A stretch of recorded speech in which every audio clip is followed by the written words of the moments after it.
रसिक श्रोत्यांना नमस्कार. आज आपण ऐकणार आहोत मंगला गोडबोले यांची एक सुंदर कथा. ठेच. फाटकाचा आवाज आला तेव्हा कालिंदीला वाटलं नीलूच आली.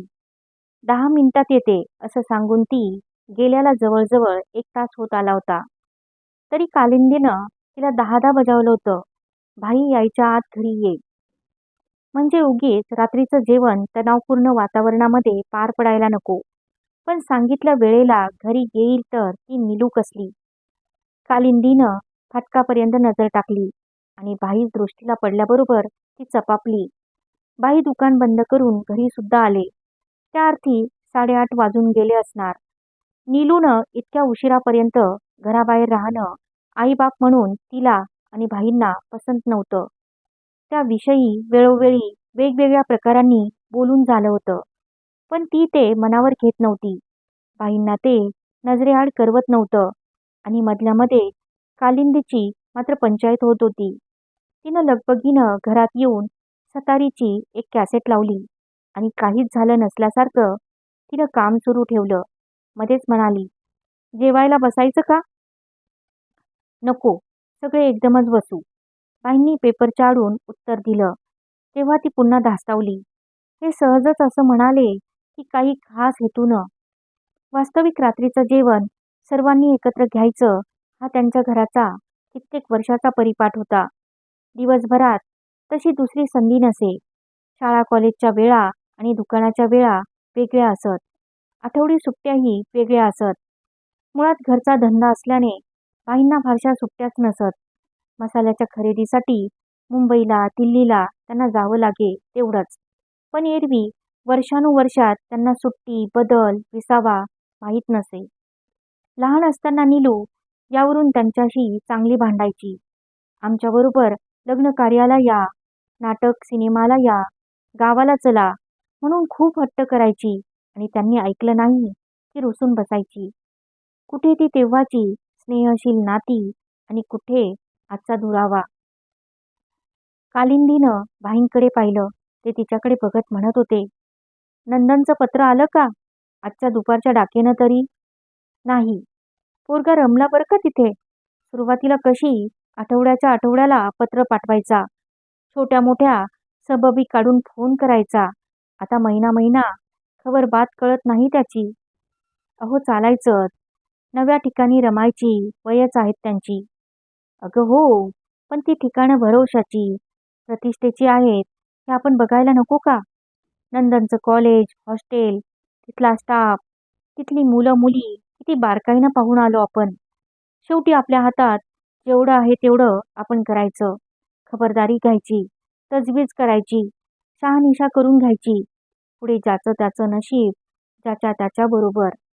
हे पटतंय ना, मग कशाला मनस्ताप लावून घ्यायचा बरं? चला, जेवण करून घेऊया. कालिंदीनं टेबलाच्या खुर्च्या पुढे ओढल्या आणि विषय तिथेच संपवला. जेवण निम्मी होत आली तेव्हा नीलू घरात आली. पाय धुवून टेबलापाशी येऊन बसली. निमूटपणे ताटातले पदार्थ गिळू लागली. तिला निहाळताना कालिंदी क्षणभर जेवणही विसरली. किती छान दिसत होती ती. स्कूटरवरून जाऊन आल्याने वाऱ्यामुळे उडालेले केस, त्यात भरगच्च गजरा, रुबाबदार पोशाख, त्यावर मोजकेच पण रुचीपूर्ण दागिने, दागिन्यांची चमक, त्याहूनही तेजस्वी अशा तिच्या डोळ्यांमधली चमक. तिच्या नव्या पोशाखाला दाद द्यावी म्हणून कालिंदी वाढता वाढता थबकली तर ती पट्टी पानावरून उठूनच चालती झाली. हे काय ग, तुझं झालं एवढ्यात? हो. बाहेर काही खाल्लंस का? हो. आधीच ठरली होती का पार्टी बिर्टी? हे ग. नाही? मग अचानक एवढं पोटभरसं खाऊन आलीस म्हणजे? नीलू काहीच बोलली नाही. झपाट्याने वॉश बेसिनकडे जायला निघाली तरीही कालिंदीनं चिकाटीनं विचारलंच, कोण कोण होतात ग बरोबर? फ्रान्सिस नव्हता. मग तर झालं ना. स्वतःच्या खोलीकडे जाऊन धाडकन दार लावताना नीलू खेकसली. दारापेक्षाही फार जास्त जोराने तिचे शब्द तोंडावर आदळल्यासारखी कालिंदी कावरीबावरी झाली. बाई संतपणे पुढ्यातले पदार्थ संपवीत राहिले.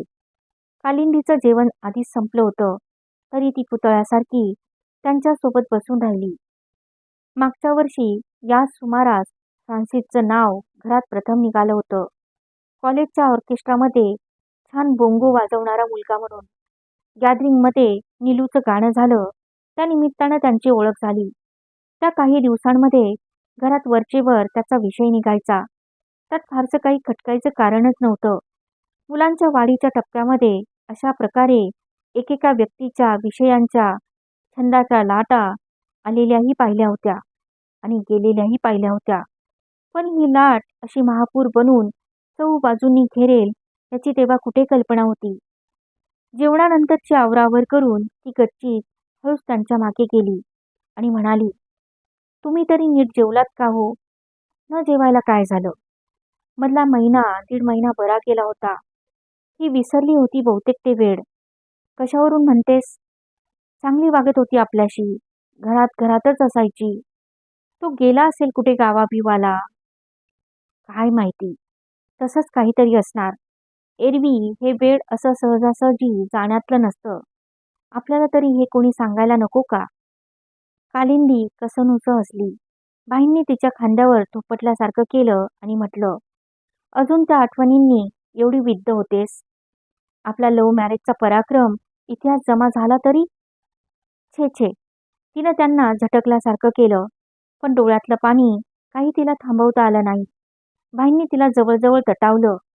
अजून काही अगदी हाताबाहेर परिस्थिती गेलीये असं नाही. बघू, करू काहीतरी. तू झोप बरं आता शहाण्यासारखी. पण झोप कुठली यायला? पाठीला डोळे फुटावेत तसं सगळं मागचं स्वच्छ दिसू लागलं. बाईंचं नाव निघताच घरात उठणारा गदारोळ, ती भेटीची ओढ, ते बाहेरचे ताणतणाव, आईची अक्तिकता, बाबांचा अकांड तांडव, उपदेश, सल्ला, धाक पटदशा, ते सगळं वर्ष कसं रेटलं तिचं तिला माहिती.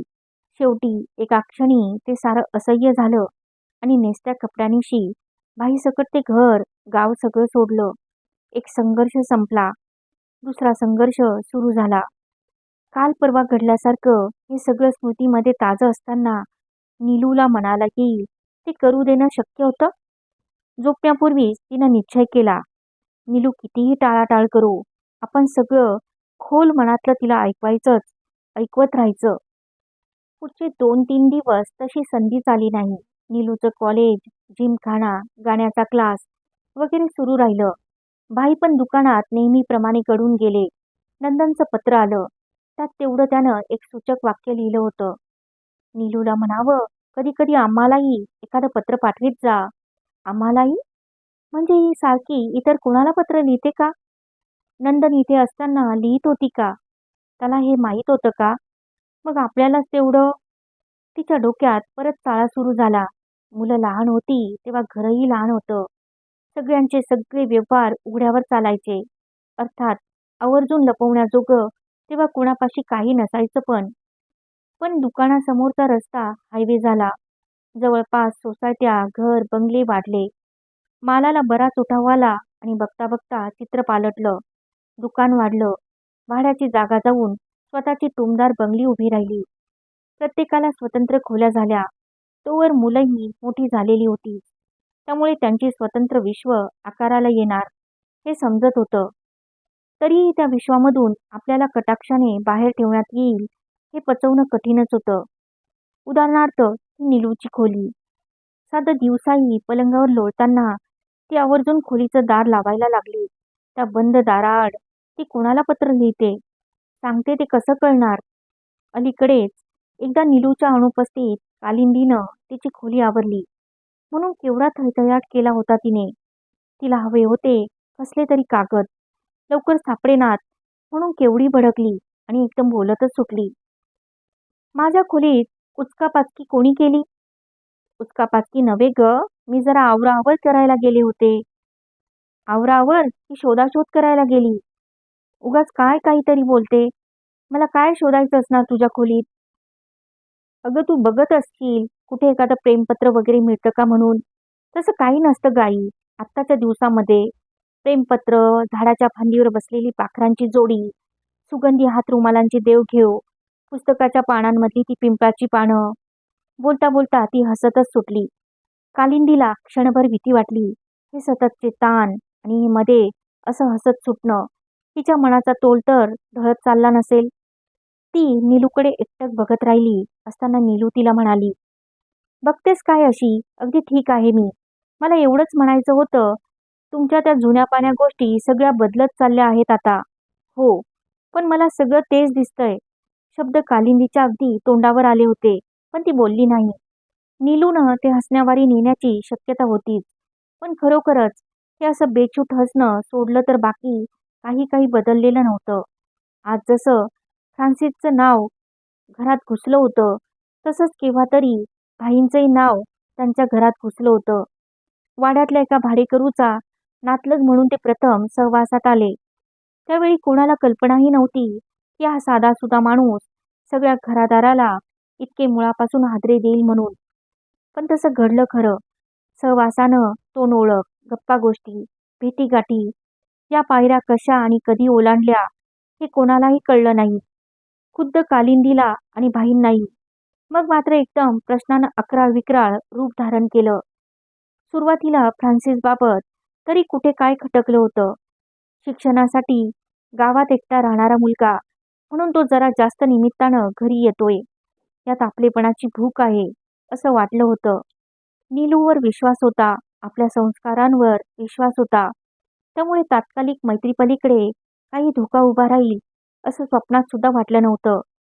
कॉलेजमधल्या कसल्याशा स्टडी टूरच्या निमित्तानं दोघं एकत्र राहिले आणि त्यातच कुठेतरी ठिणगी पडली. बाईंच्या बाबतीतही असंच झालं होतं. अपघात झाल्याने प्लास्टरमध्ये पाय घालून त्यांना महिनाभर पडून राहावं लागलं. तेवढ्यात काहीतरी धागे जुळले. फरक इतकाच की जुन्या काळामुळे बोभाटा फार झाला. आई वडिलांनी बळजबरीने कालिंदीचं दुसरीकडे लग्न ठरवलं. अचानक साखरपुडा करून तिला अडकवण्याचा प्रयत्न केला. शेवटी जीवावर उदार होऊन ते धाडस करण्याखेरीज काही पर्याय उरला नाही. नीलूवर तशी वेळ येण्याचं कारण नाही. तिच्यात आणि आपल्यात जास्त चांगला संवाद आहे, मोकळेपणा आहे. वयानं, शिक्षणानं ती जास्त समजदार आहे. ती असा भलता विचार करणार नाही. कालिंदी स्वतःला समजावत राहिली. पुढचे कित्येक दिवस तिने फ्रान्सिसचा विषयही काढला नाही. कधी तो यायचा, कधी त्याचे फोन यायचे. पण यातलं आपल्याला काही दिसतच नाही असं कालिंदीचं वागणं असायचं. अचानक एक दिवस भाईंनी एका चांगल्या स्थळाची माहिती आणली. तेव्हा मात्र विचार करणं भाग पडलं. दुपारच्या दुकानाच्या सुट्टीत भाईंनी तो प्रस्ताव तिच्यापुढे टाकला आणि म्हटलं, करूया का पत्रव्यवहार? बघा बाई, मला काही ठरवता येत नाहीये. असं म्हणून कसं चालेल? तिच्या भविष्याची तरतूद आपणच करणार ना. तिला विचारून बघूया. ते तर झालंच ग. मी काही तिला बळजबरीनं बोल्यावर उभं करणार नाहीये. पण असे शिकलेले सुखवस्तू घरंदाज मुलगे सहजासहजी आढळत नाही म्हणून मी म्हटलं, तुमचं सगळं खरं आहे. पण तिला तो आवडायला हवा ना. अगं आपण त्याच हेतूनं शोध घेत राहायचं. कोणास ठाऊक एखादी व्यक्ती मनात भरली तर हिचा नाद सुटेलही. शिवाय आपल्या धर्माबद्दल, जातीपातीबद्दल कुठे काय म्हणणं आहे? आपण इतकंच म्हणतोय की ज्या एका पद्धतीच्या जगण्याची तिला सवय आहे, तसं तो देऊ शकणार नाहीये.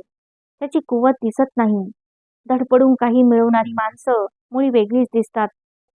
हो, अगदी तुमच्यासारखी. तसं म्हण हवं तर. पण सुचव तिला. का मीच बोलू तिच्याशी स्वतःहून? नको नको. कालिंदीनं तातडीनं बाईंचा विचार मोडून काढला. आई म्हणून, बाई म्हणून आपण हा प्रसंग जास्त चांगल्या प्रकारे निभवू शकू असं तिला वाटलं. चांगल्या संधीची ती वाट बघत राहिली. आणि ती आलीही.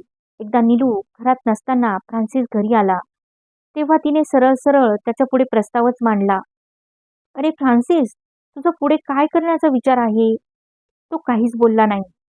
तुझ्या घरच्यांची काही योजना, कल्पना असेल ना त्याबद्दल, यावरही तो काही बोलला नाही. मग मात्र तिनं भडाभडा सगळं मनातलं सांगून टाकलं. हे बघ फ्रान्सिस, तसं हे काही बोलण्याचं कारण किंवा अधिकार नाहीये मला.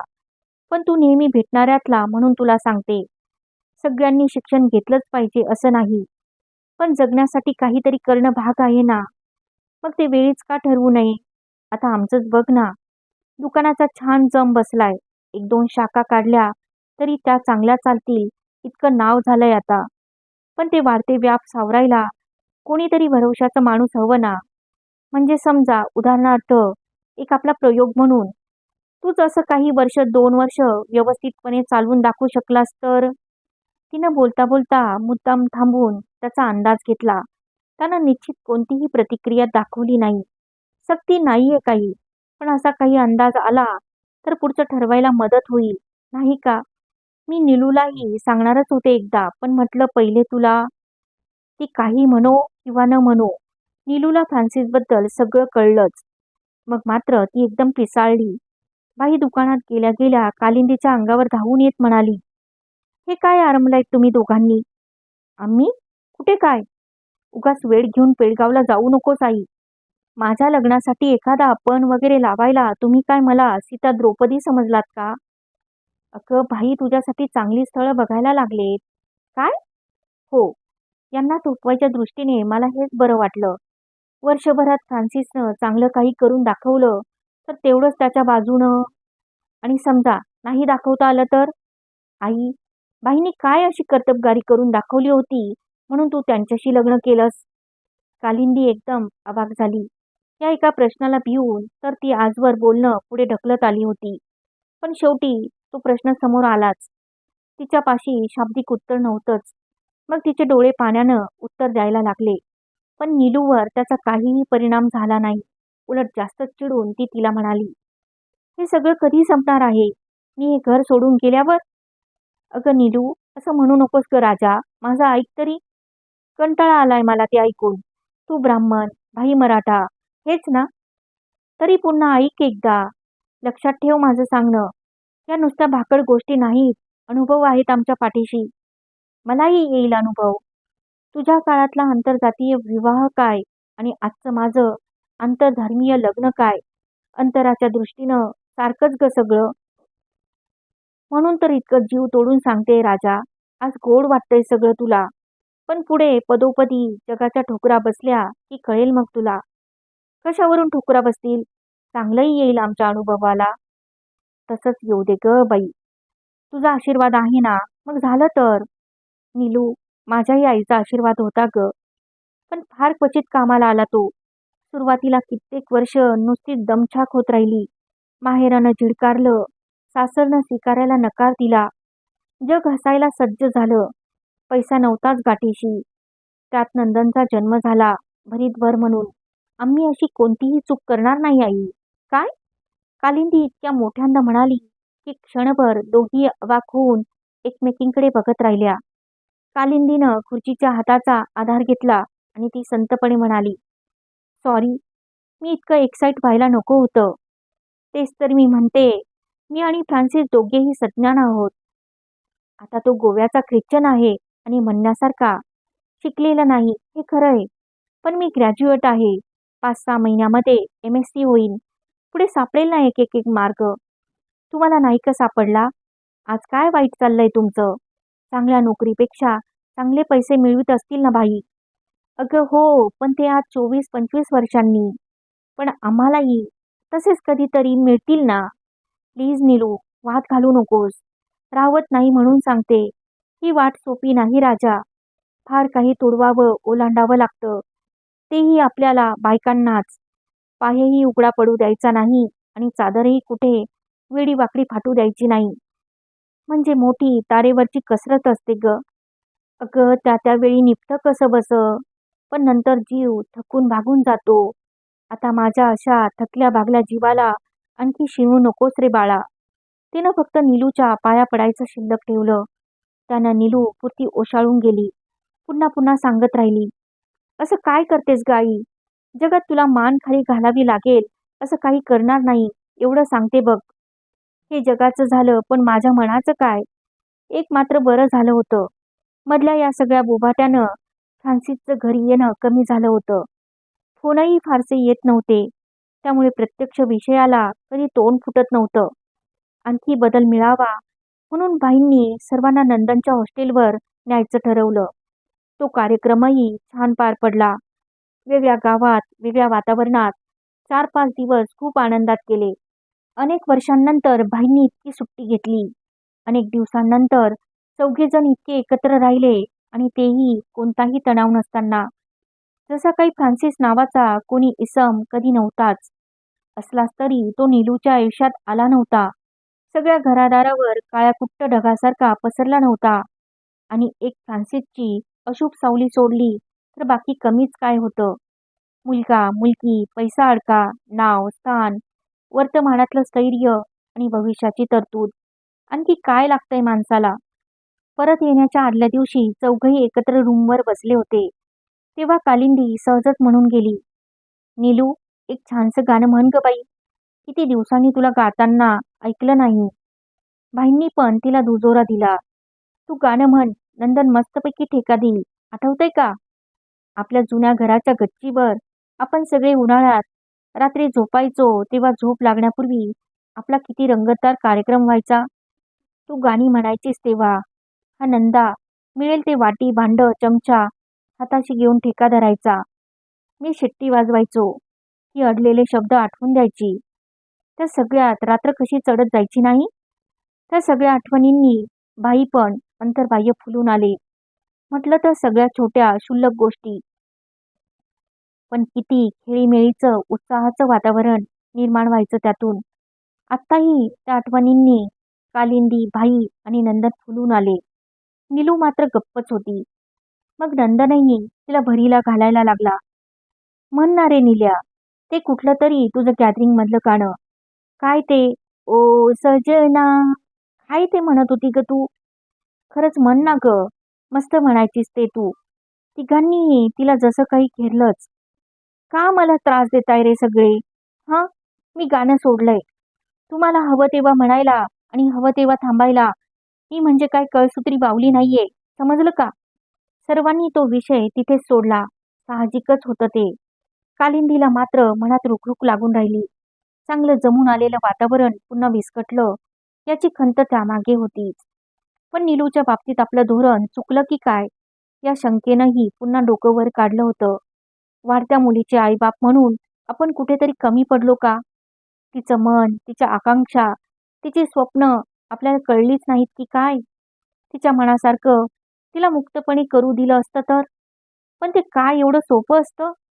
त्यावेळी भाई एक खंबीर कर्तबगार निघाले म्हणून गोष्ट वेगळी होती. खूप काही सोसावं लागलं असलं तरी दोघं सर्वार्थानं बरोबर जवळ होतो म्हणून सर्व निभावलं. हा फ्रान्सिस कसा निघतो काय माहिती. सुट्टी संपून घराकडे येताना पुन्हा घरातल्या प्रश्नानं तिला घेरून टाकलं.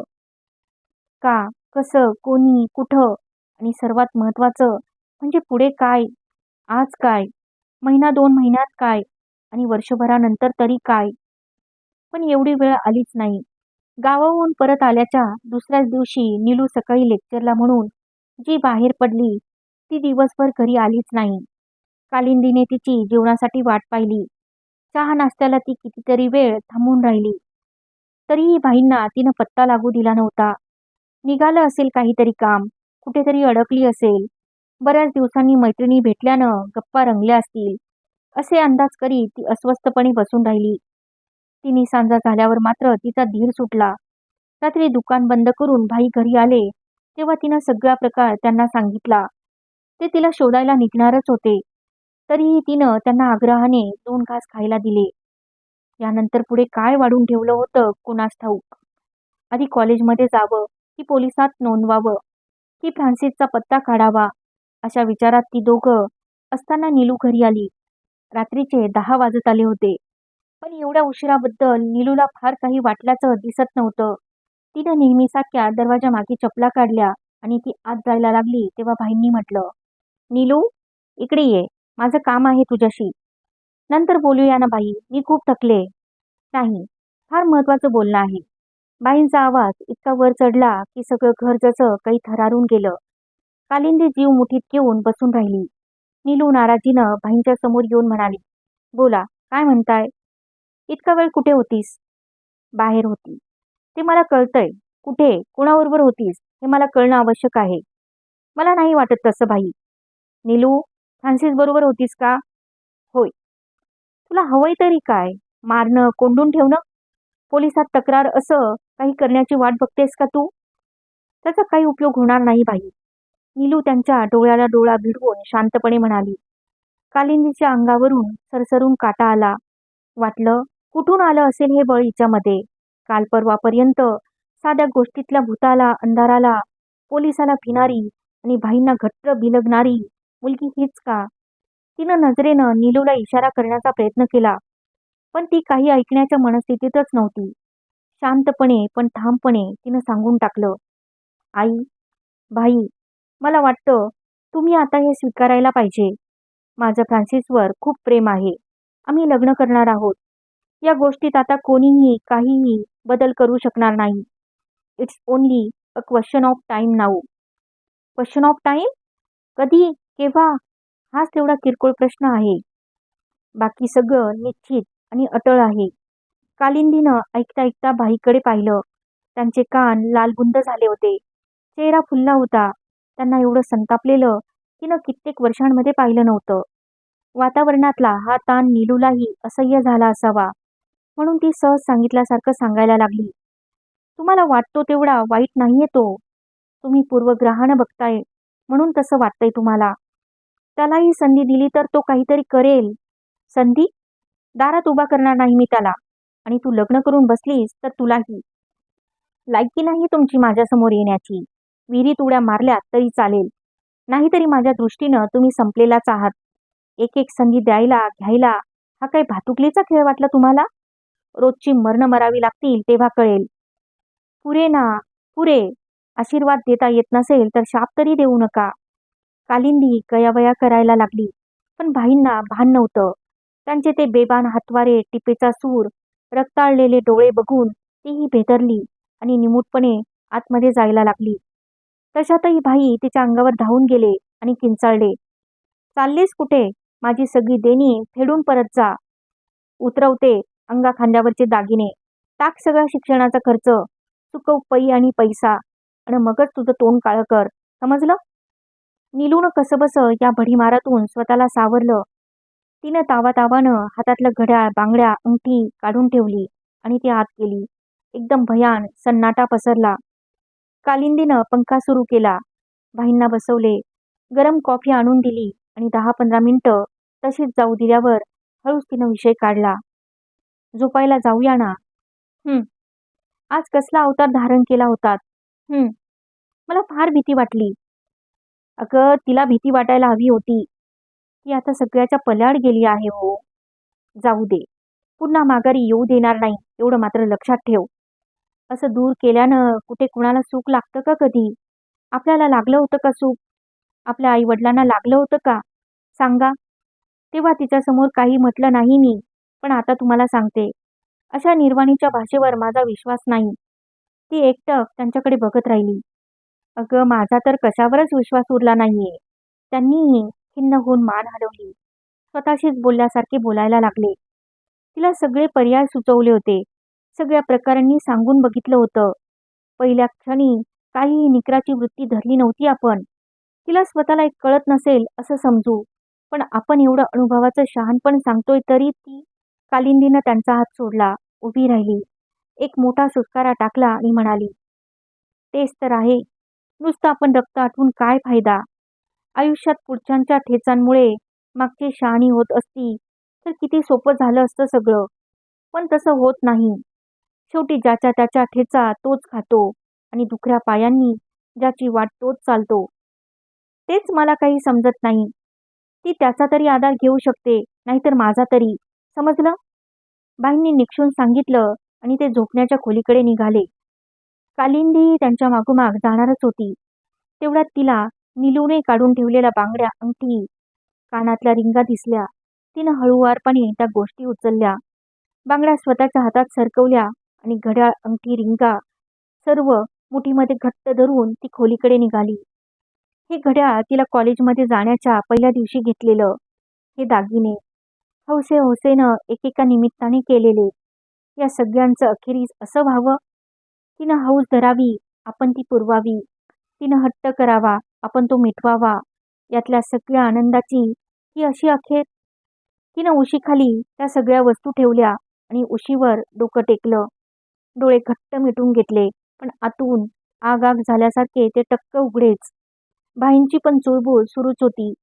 काही वेळाने ते उठले आणि कपाटातली झोपेच्या गोळ्यांची बाटली काढून त्यातली एक गोळी तिच्यासमोर धरत म्हणाले, घे, घेतेस काय गोळी? नको. का पण? कशाला त्रास सोसत राहायचं? अहो, तो चुकणार नाहीये म्हणून. पुढं बघावं तर नीलू दिसते.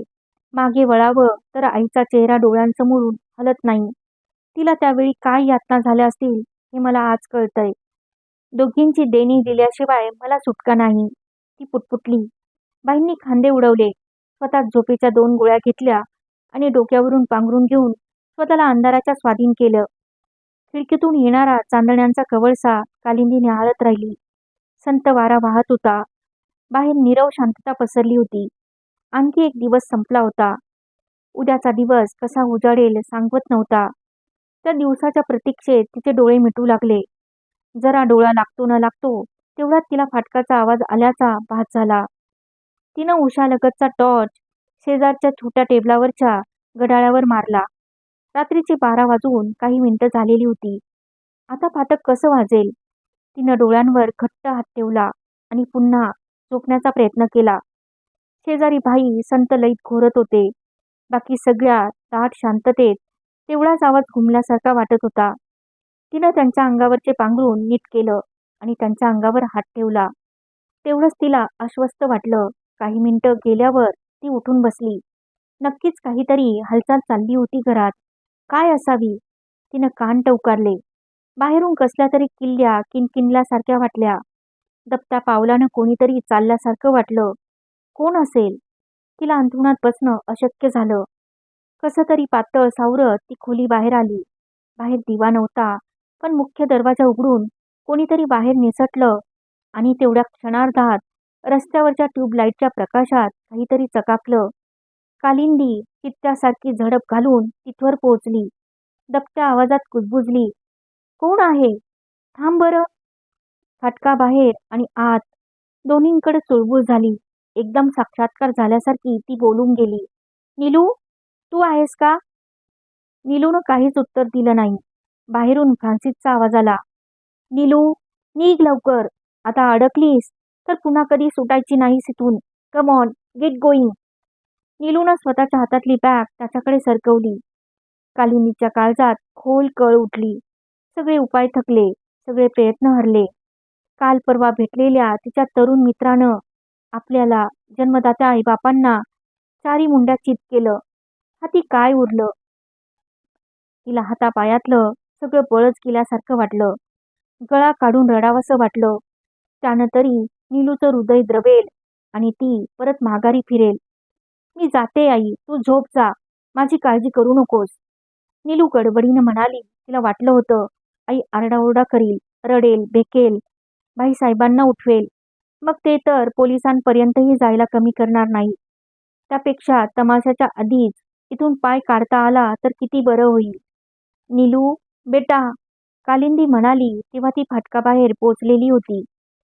ती बघ, तिकडे माझी मोटरसायकल आहे. फ्रान्सिस बोलत होता. त्यानं लांब कुठेतरी मोटरसायकल ठेवली होती, पण तिचे दिवे लावून ठेवले होते. सगळं आधीच ठरलं होतं तर. बारीक सारीक तपशिलासह सर्व काही पूर्वनियोजित. मनानं तिनं आपल्याला कधीच सोडलं होतं, आता शरीरानं पण. कालिंदी त्या काही क्षणांमध्येही कोसळत गेली. तरीही स्वतःला सावरून म्हणाली. नीलू, बेटा, हे घे. तिनं सरकन स्वतःच्या हातातल्या सोन्याच्या बांगड्या काढल्या आणि नीलू समोर धरल्या. नीलू बावरून गेली. विरोध, वाद, क्वचित शारीरिक हल्लाही तिनं झेलला असता, पण हे तिच्या ध्यानीमनीही नव्हतं. कशी तरी ती बडबडून गेली. नको आई, मला काहीही नकोय. अगं पण घे, अडीनडीला उपयोगी पडेल. पण आई, भाईसाहेब, ते माझ्यावर सोड. तुझ्या सुखात आम्हाला वाटे करून घेता आलं नाही तरी चालेल बेटा, पण तू सुखी हो. ठेव तुझ्याजवळ. अगं वेडे, एवढी रक्ता मांसाची तू चाललीस तर तुझ्या वस्तूंची काय कथा, नाही का? तिनं कमालीच्या सैमानं एक एक शब्द बोलला. कड, आवंडा, हुंदका, गहिवर काहीच आड येऊ दिलं नाही. नीलू भेदरल्यासारखी बघत राहिली. तिनं हातही पुढे केला नाही. तेव्हा कालिंदीनंच तिचा हात पुढे ओढून त्यात बांगड्या कोंबल्या. आई, नीलूनं तिच्या पायावर लोळण घेतली आणि ती हमसामशी रडू लागली. कालिंदीनं तिला उठवलं, क्षणभर जवळ घेतलं, मग दूर केलं आणि तिचे डोळे पुसून निग्रहानं म्हटलं. आता निघतेस ना तू? आणखी बोबाटा नको बरं. नीलू फ्रान्सिस शेजारी उभी राहिली. दोघं रस्त्यावरून भराभरा चालू लागले. कालिंदीनं तिथेच फाटकापाशी बसकन मारली आणि ती असहाय्यपणे डोळे गाळू लागली. तिच्या कानांनी सगळे आवाज टिपले. मनापर्यंत मात्र काहीच पोचलं नाही. ती आसपासच्या मातीवरून यंत्रवत हात फिरवत राहिली. हाय रे देवा! मध्येच तिच्या तोंडातून आवाज आला. तिनं गोंधळून हाताकडे पाहिलं आणि तिच्या एकदम लक्षात आलं. घाईघाईनं सोन्याची बांगडी हातातून काढताना एके ठिकाणी चांगलंच घासून रक्त आलं होतं.